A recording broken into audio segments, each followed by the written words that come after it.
Welcome to another episode of That Crazy Triangle Guy. Now, before we get started here, I want you to like, subscribe, hit the notification bell, and check back on my videos in the comments section because I don't really do Twitter. I don't make any tweets. Sometimes I look at Twitter, but don't really use it that much. But what I do when I see something going on in the market, I will go back and make a comment on the video that is addressing the move that is currently going on. Like back here 4 days ago on Friday, I saw a potential 7% move up to 32,200 today, Friday, before the weekend, hitting a trend line in previous levels of support/resistance, then retest to 30,860 level over the weekend before continuing up next week. It's a sliding pickle sandwich formation, candle formation, I said. And then I said, or possibly 31,529 as I saw the move progressing. Now let's look at what happened. That was here. Early Friday morning, I posted that. And what happened? We had a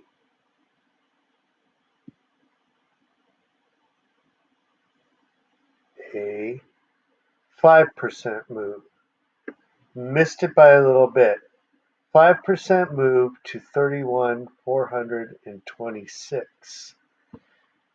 Just shy of my target of 31,529. Now, why did I pick 529? Because as we scroll back here, it was a support resistance level from back here. Where exactly did we hit that? Anyway, I don't want to waste a lot of time on it. It was right. I think I picked it because of this for some reason. Anyway, there's a key level of support and resistance. Oh, there we go. It was the 7th of June, 22 high, and also support resistance back there. Anyway, didn't quite make it up there. And also now today I said I would not be a crazy triangle guy if I did not predict an imminent breakout from the triangle we are currently consolidating in with a target of 32,380.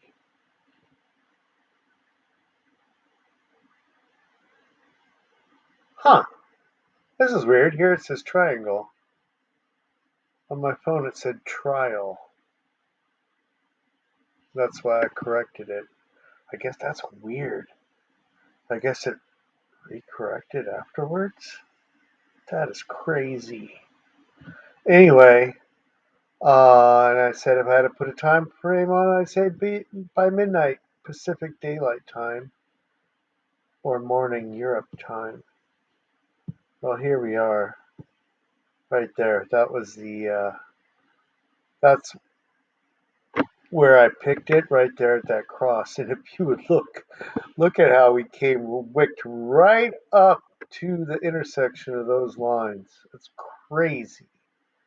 But we are currently coming down off of there.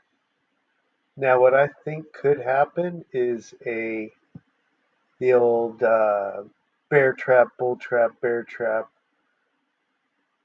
liquidation, bonanza, switcheroo, pump uh, pattern that we're all too familiar with, right?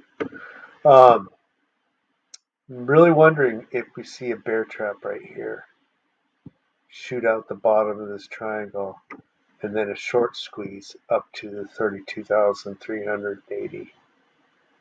Well, we'll just see what happens. I was expecting it to break out right here. And why is that? Because we're consolidating in this triangle formed by these yellow lines, as you see, going back to last Wednesday. And this is our consolidation from our move upwards here. A nice little bull flag. Why are we having a percent measure there? So here we came up, bull flag, and another move up is what I'm predicting. This is the Y32,380. It is the target from this triangle, measured from the height of that triangle, as well as if we go back here, how far back do we have to go? Oh, here we go. We go back here to June 7th, really? Ooh, are we on a daily? What the hell are we doing here? I thought it was May 31st. Where did I get May 31st? I might have been looking at a weekly chart. Let's look at the weekly chart. Was I looking at the weekly chart when I measured?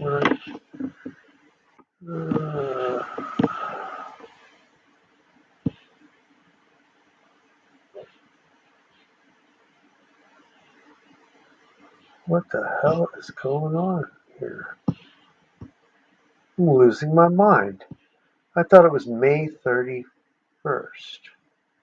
Oh, see, I am losing my mind. I'm looking at the 31,529. If we do go to May 31st, oh, I didn't draw a horizontal line there, that's why. May 31st, this candle right here, this high is 32,380. If we make this a little bit bigger, 32,378. Yeah, you can see that there. This is the target right there. Man, oh man, sorry. It's late. I'm not tired though. I'm wide awake. Anyway, so where we are. So, imminent breakout from this triangle here. Don't know. Maybe a bear trap fake out and then a pump. Now, what happens when we get to 32,380? Well, first of all, let's go to the 5-day chart because we are at 10.71. Okay, come on. I can't even point to something. Anyways, you can see down here we're at 10.71% on the BBWP indicator, expanding from low volatility. Now, as I've said in the past, when we expand on the 5-day chart, you already have missed the move, and you can see our huge green candle right here. If you can look through all my lines, let's make it bigger. See that big, huge candle you missed if you were waiting for this indicator to expand?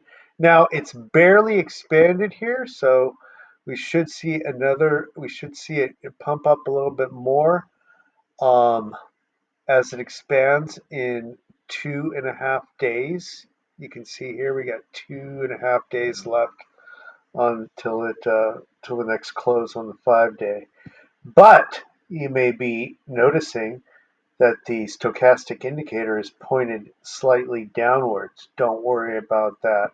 By the time it closes in 2.5 days, that will be pointed slightly or more upwards. And we will have seen another big move. That's what I'm saying.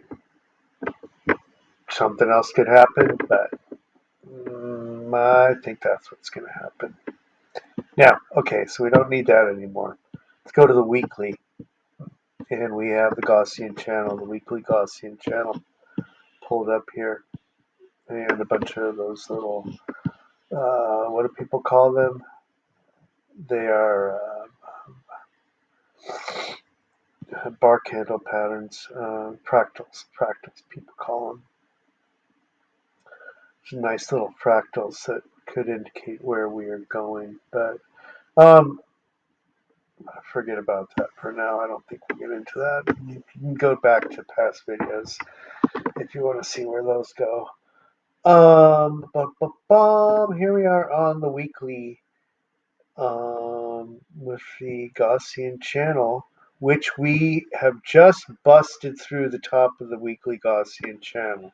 Now, in the past, every cycle we've done this from the bottom. This is the bottom in 2019, 18, 19. Bust through the channel and up, up, up, up. Now, if you want to measure the total move upwards from the top of the Gaussian channel, right about there, to that wick there, that was about an 82% move. Now, that's important because you will hear people calling for a pump up and then a 40% move down, a 40% dump. And those people are full of shit. Now, this is back in 2015-16. And what did we have? We had this first wick up was 40%. But then we went back into the Gaussian channel down to the mean band. After we finally broke out, we had about a 32% move upwards. Now, let's measure the move downwards from that first wick back down to back down to the mean band of the Gaussian channel. Yeah, that was a 38% dump. But that's not what we're doing currently. How about the move from, now this is 2015-16, keep in mind, from the second move outwards back down to the mean band. That was about a 20, not quite 26, maybe 25% dump over the course of about a month. Let's go back to 2019. Initially, remember we had that, I didn't even say, I didn't measure it. From the top of, that's a little bit high right there. Let me redo that. From the top of the Gaussian channel, right about there, to our initial move upwards was about 18% over the course of a couple weeks. And then we saw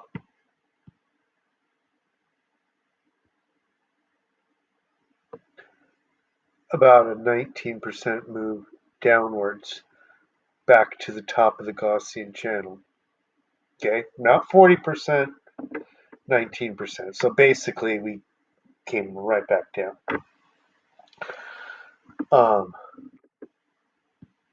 However, here, if you want to measure from there to this top wick here, it's about an 80% move.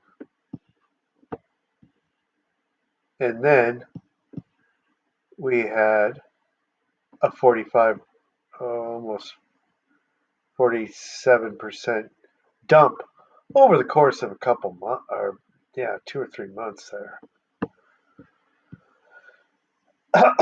So that's where people are calling for this big dump. We're going to have a pump up, then a big dump. That's after an 80% move. Okay, yeah. If we have an 80% move here,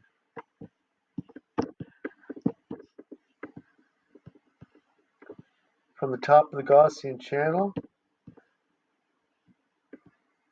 Yeah, if we move up to 52,000, sure, we're going to have a 40% dump.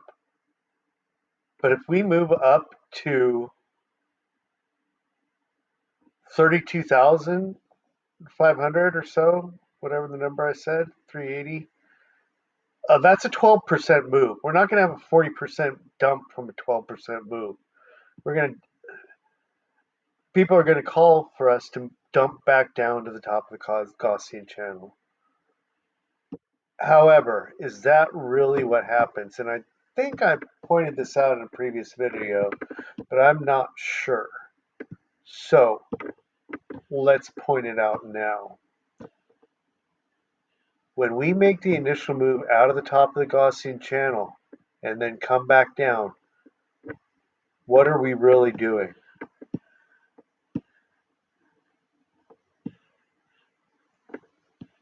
What we're really doing is, you can see here at about 350, where we wick down to, it's not coming back down to the Gaussian channel. We are retesting our previous support level here from our high. From our high that we had, we came down and found support here at around 350 and then moved back upwards. That's what we're doing. This was back in 2015. Back here in 2019, when we wicked back down here to around 72.44. What were we doing? We were retesting previous level of support. 72.44. Where are we? Right around here. Okay, we were testing levels of support that we had back here.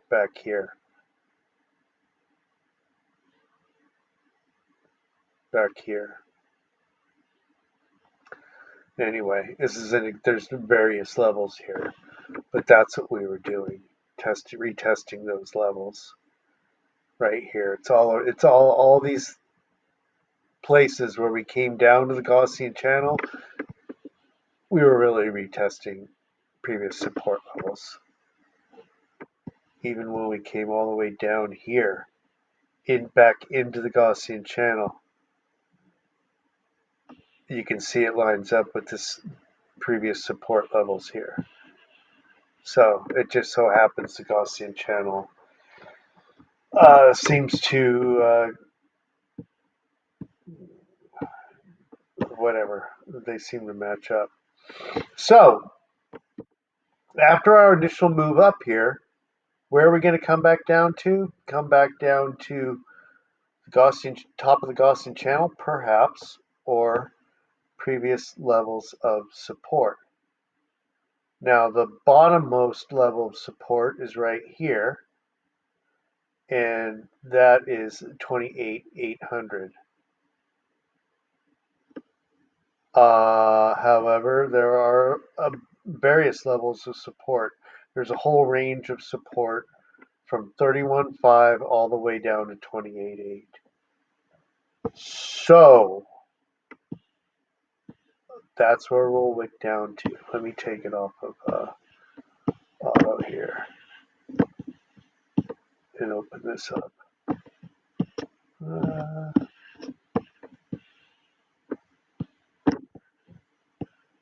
So my prediction is that we continue, this is on the weekly chart, we continue another candle up here to around 32,380,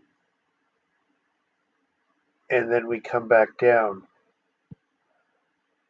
Now, I'd like to see us stop here at 30,400 or so.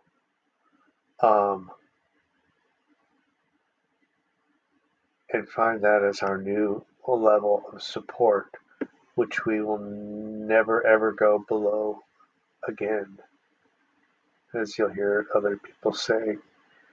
Could be this one at 29.8, or we could come all the way down here to 28.8. I don't know. We'll just have to see what happens. Now, this time around, I have to open up another. Oh, you know what? I wanted to show you this too. When I was talking about those comments, I even sent someone this photo of my what I thought we were going to do. So, anyway, I'm not going to send you a photo, but check back with the comments. Let's see where we're at right now. Yeah. Boy, they sure had me faked out here. Wonder what's going to happen. Um, Let me open up another. Damn it. You know what? I didn't have this ready. Bear with me. I have to. Uh, I have to switch this around. You know what? I could have just done it off of one or the other. The real deal. Let's go to the real deal. That's where I have the. Oh, that wasn't too. That didn't take too long, did it? No, we want to go on a monthly time frame because we want to look at the accumulation distribution on the monthly chart here.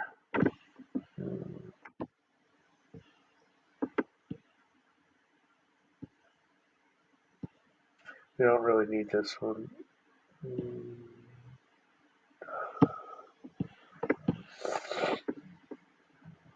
Um,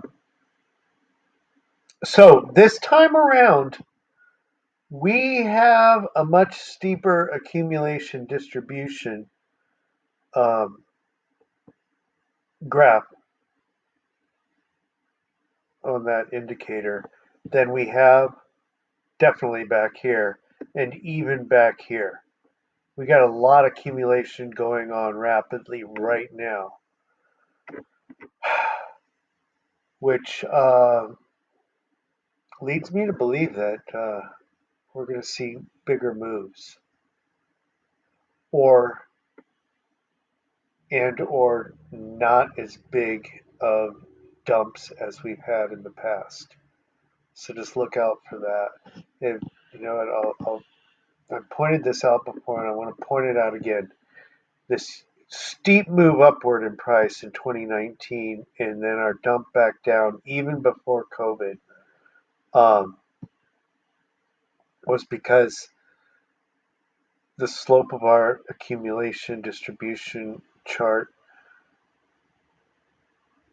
was shallow, much more shallow than it was in 2015, and could not support the steep price action. Now here in 2015-16, the slopes are actually the slope of the price is more shallow than the accumulation distribution, so it was well supported by this. This wasn't, and here our slope is much steeper. And if I move this little box out of the way, can I move it? Yeah. This little box out of the way, you can see this our kind of see that our slope here isn't as steep as here, or you know what? It's similar to back here, even though this is steeper. So I expect to see bigger moves now. All right, all right. So I've had to redo the end of my video and cut it back in here. Anyway, on the Bitcoin dominance video that I made, I commented that I saw triple top pattern forming, and this is what I was talking about. One, two, and I was looking for a third one to form out here at the same level as this, as the first one. We did have a third one form prematurely, unlike I expected, and uh, so anyway, I think maybe we will see on the next pump another peak form here, and then possibly another reversal in Bitcoin dominance. And why is that? Because of the spilling cups pattern that I outlined in the video that I made, where Bitcoin does these spilling cups, uh, expanding upwards, whatever you call them. And we are currently in this one right here, about to spill out. Could see it go up as high as 53, maybe, but I don't know. I think it's about ready to spill. Currently, what do I think is going to happen here on the Bitcoin daily chart? I think we're going to pump up here to 32,380, come back down and retest, possibly anywhere from 30,500 all the way down to 28,800. Somewhere here we'll find support. So a big pump, a dump, and then a big pump upwards to 38,000 over the course of, I don't know, sometime in the next couple months. Nice little run here. Pump, dump, pump, and subscribe, like. See you next time. Thanks.